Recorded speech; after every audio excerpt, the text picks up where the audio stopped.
Bismillahirrahmanirrahim. Assalamualaikum warahmatullahi wabarakatuh. Alhamdulillahirrabbilalamin, bisa berjumpa kembali dalam mata kuliah Micro Teaching untuk program studi pendidikan bahasa dan sastra Indonesia. Pada video kali ini akan dibahas tentang pengantar mata kuliah, yaitu mengenai konsep dasar Micro Teaching serta bagaimana gambaran guru yang sebenarnya. Adapun agenda perkuliahan selama satu semester ini terkait Micro Teaching, yang pertama kita akan membahas konsep dasar yang insya Allah akan dibahas pada video kali ini. Yang kedua tentang pembelajaran, yaitu membahas tentang seluk-beluk pembelajaran serta apa saja yang perlu dipersiapkan dalam pembelajaran.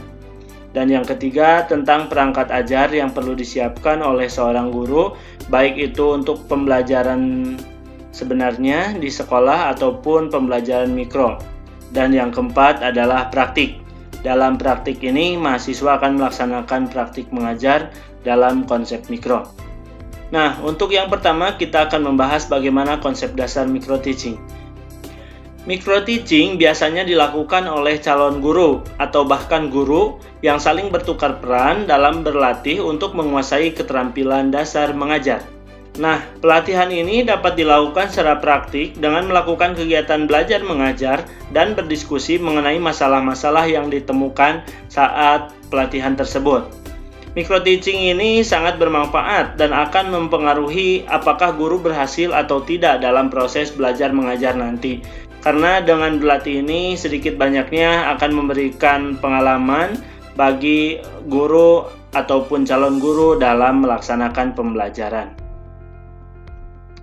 Nah, Micro Teaching itu sendiri adalah suatu metode latihan yang dirancang sedemikian rupa untuk memperbaiki keterampilan mengajar calon guru dan mengembangkan pengalaman profesional guru, khususnya keterampilan mengajar, dengan cara menyederhanakan atau memperkecil aspek pembelajaran. Nah, apa saja yang disederhanakan? Yang pertama adalah alokasi waktu. Alokasi waktu dalam Micro Teaching hanya berkisar 10 hingga 15 menit saja. Sangat berbeda jauh dari pembelajaran seperti biasanya. Karena alokasi waktunya dipersempit atau disederhanakan, maka materi yang harus disampaikan pun tentunya akan lebih sederhana. Begitupun dengan kegiatan pembelajaran. Kegiatan pembelajaran tidak sekompleks biasanya. Karena dalam Micro Teaching ini kegiatan pembelajaran pun turut disederhanakan. Selain itu, jumlah murid dalam Micro Teaching pun dibatasi. Yang biasanya jumlah murid idealnya di kelas 25 hingga 30 orang, maka dalam Micro Teaching ini murid cukup 5 hingga 10 orang saja. Dan murid dalam kegiatan Micro Teaching ini bisa diambil dari rekan guru atau rekan calon guru atau siswa yang sebenarnya. Nah, selanjutnya tujuan Micro Teaching.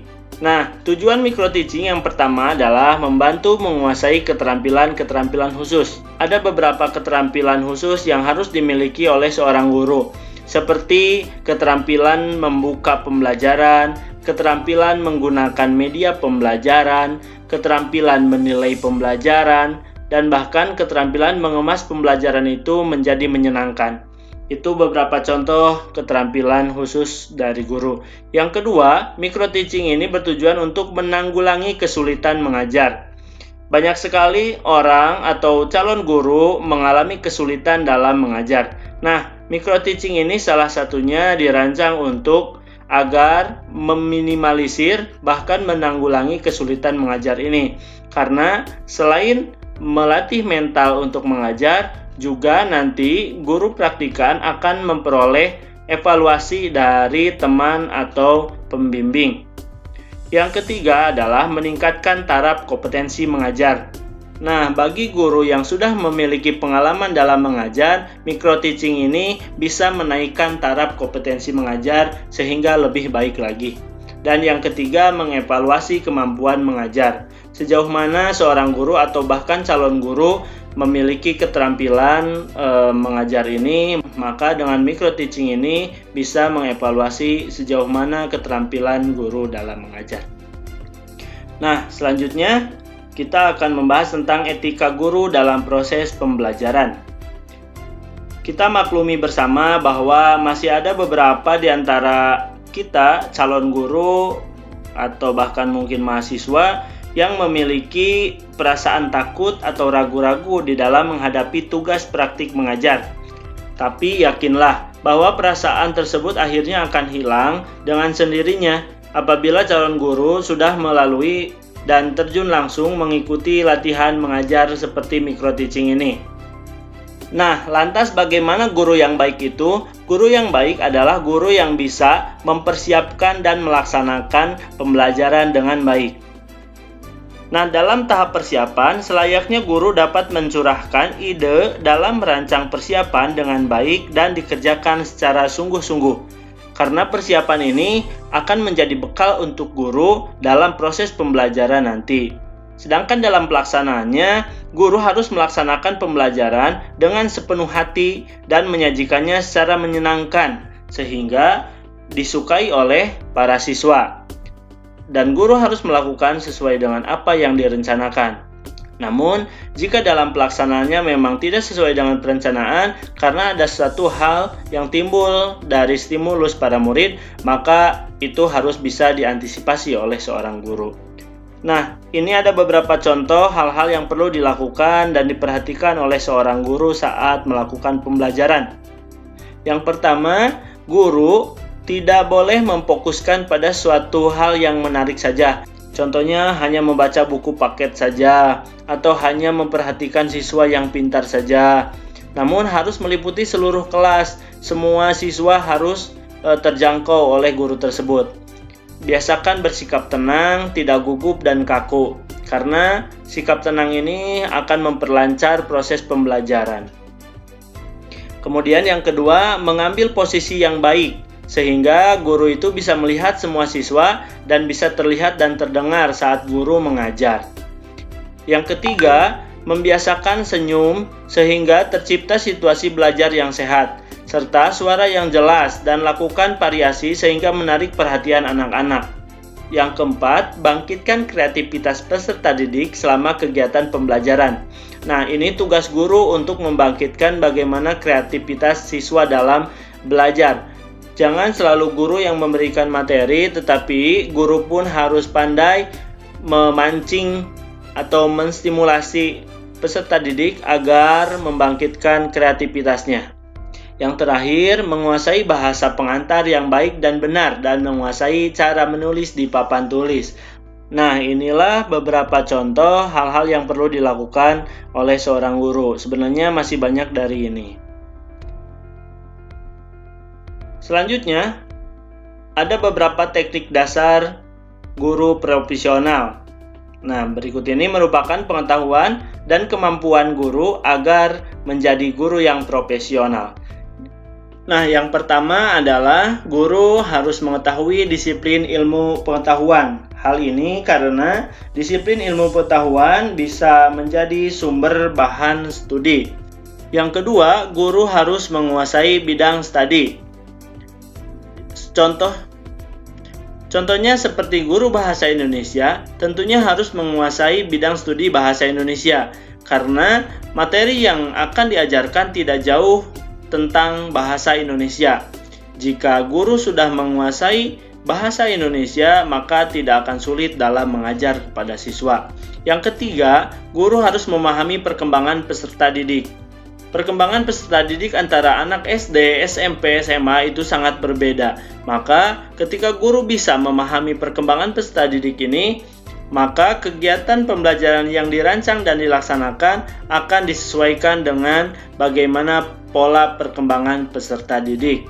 Yang keempat, guru harus mengetahui model dan proses belajar yang dimiliki oleh siswa. Yang kelima, guru harus mengetahui karakter dan kondisi sosial, kondisi ekonomi, politik, budaya sebagai latar belakang dan konteks berlangsungnya proses pembelajaran. Sehingga pembelajaran yang dilaksanakan itu kekinian sesuai dengan kondisi sosial saat ini. Yang selanjutnya, guru harus memiliki kemampuan bersosialisasi. tentu saja ini sangat perlu dimiliki oleh seorang guru, karena seorang guru dengan siswa, guru dengan orang tua tentunya harus ada proses sosialisasi. Dan yang selanjutnya, guru harus menguasai dan mengetahui media pembelajaran yang hendak digunakan dalam proses belajar mengajar. Mengetahui dan menggunakan media pembelajaran ini dikatakan cukup penting karena mengajar tanpa menggunakan media itu akan sedikit banyaknya menghambat terhadap proses pemahaman para siswa. Apalagi dalam menggunakan media kekinian seperti teknologi informasi. Yang selanjutnya, memahami dan mengolah informasi. Nah, kemampuan ini pun menjadi dasar bagi para guru. Karena dengan mampu memahami dan mengolah informasi, maka guru tidak akan salah menerima dan menyampaikan informasi kepada siswa. Selanjutnya, guru harus menguasai model dan metode pembelajaran. Tentu ini juga sangat penting, karena dengan model dan metode yang beragam, guru akan mampu menyajikan pembelajaran dengan baik dan sesuai sasaran. Yang selanjutnya, guru harus menguasai teknik perencanaan. Karena kita yakin bahwa hasil yang baik itu berawal dari perencanaan yang baik pula. Selanjutnya, guru harus mengetahui sistem pendidikan yang berlaku pada saat ini. Karena mau tidak mau, pembelajaran kita ditentukan oleh sistem pendidikan yang berlaku. Dan yang terakhir, guru harus memahami norma yang berlaku, baik itu norma sosial, norma agama, norma budaya, dan lain sebagainya, sehingga guru tidak salah saat melakukan pembelajaran, bahkan saat melakukan perencanaan. Baik, selanjutnya kita akan beralih ke pembahasan tentang peran guru. Ada beberapa peran guru dalam proses belajar mengajar.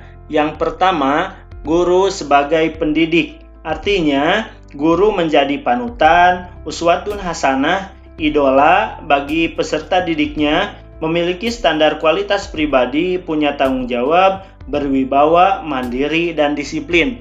Itulah guru sebagai seorang pendidik. Yang kedua, guru sebagai pengajar. Artinya, guru harus mampu membantu peserta didik yang sedang berkembang untuk mempelajari suatu yang belum diketahuinya. Nah, dalam kondisi ini, artinya guru dituntut lebih terampil dalam membuat ilustrasi, mendefinisikan, menjelaskan tentang hal-hal yang perlu diketahui oleh seorang siswa. Yang selanjutnya, guru sebagai pembimbing. Artinya, guru harus mampu mengarahkan dan membimbing proses pembelajaran siswa dalam proses perkembangan fisik dan mental peserta didik. Selanjutnya, guru sebagai pelatih. Nah, ini artinya guru harus mampu memberikan pengulangan keterampilan pembelajaran sesuai dengan kompetensi yang telah ditetapkan dalam kurikulum. Sehingga siswa dengan proses berlatih ini akan memenuhi standar kompetensi belajar minimal atau KKM yang hendak dicapai. Selanjutnya, guru sebagai penasihat. Artinya, guru di sini harus memberikan layanan atau konseling kepada peserta didik supaya mereka dapat memahami dirinya sendiri dan dapat melangsungkan pembelajaran dengan baik. Selanjutnya, guru sebagai model dan teladan. Nah, maksudnya guru dijadikan sebagai teladan bagi peserta didik. Jika guru salah menyampaikan pelajaran, peserta didik dapat meniru apa yang dikatakan guru itu. Jadi, guru itu harus benar-benar menjadi teladan dan model untuk para siswa, karena sedikit banyaknya siswa akan meniru kebiasaan dari seorang guru. Selanjutnya, guru sebagai pribadi itu sendiri. Maksudnya memiliki kepribadian yang baik yang tercermin dalam tingkah laku sehari-hari. Selanjutnya, guru sebagai peneliti. Artinya, guru harus mampu mengembangkan kreativitas ilmiah yang perlu diteliti dari sikap, kemudian kemampuan para siswanya. Dengan meneliti siswa, keberadaan siswa di kelasnya, maka itu akan mempengaruhi perencanaan atau pelaksanaan pembelajaran berikutnya. Selanjutnya, guru sebagai pemindah kebiasaan. Maksudnya, guru harus mampu membantu peserta didik meninggalkan kebiasaan-kebiasaan yang buruk menuju suatu yang baru dan lebih cocok dengan kondisi terkini dan dinilai baik. Selanjutnya, guru sebagai aktor. Artinya, guru harus melakukan sesuatu atau proses pembelajaran sesuai dengan naskah atau perencanaan yang telah disusun, dengan mempertimbangkan pesan atau materi yang akan disampaikan kepada penonton. Pada hal ini adalah siswa. Kemudian, guru sebagai pembaharu. Artinya, guru harus bisa berinovasi dan membawa pembaharuan pada siswa. Dan yang terakhir, guru sebagai evaluator. Artinya, guru harus mampu melakukan pengukuran terhadap peserta didik. Tidak hanya penilaian kognitif, tetapi juga penilaian sikap atau afektif dan tindakan atau psikomotor. Nah, inilah beberapa peran guru dalam pembelajaran yang tentunya harus kalian pahami dan harus kalian miliki saat ingin menjadi seorang guru. Selanjutnya, menuju ke tahap micro teaching yang nanti akan dilaksanakan. Ini sebagai gambaran saja bahwa dalam melaksanakan micro teaching yang pertama adalah pengenalan micro teaching itu seperti apa, kemudian memulai dengan menyajikan model pembelajaran yang akan dilaksanakan, kemudian mempersiapkan perangkat pembelajaran mulai dari skenario, RPP, kemudian membuat media pembelajaran, mengemas materi pembelajaran, dan lain sebagainya. Kemudian melaksanakan praktik mengajar. Ini berlangsung secara mikro yang tadi disederhanakan beberapa hal. Nah, selanjutnya akan melaksanakan observasi dan evaluasi dari hasil mengajar, dari hasil praktik mengajar tadi. Dan yang selanjutnya melakukan perbaikan dari hasil observasi dan evaluasi pembelajaran. Nah, demikian gambaran umum tentang tahapan-tahapan micro teaching serta konsep dasar micro teaching. Terima kasih, mudah-mudahan bermanfaat. Mohon maaf apabila ada kesalahan. Billahi taufiq wal hidayah. Assalamualaikum warahmatullahi wabarakatuh.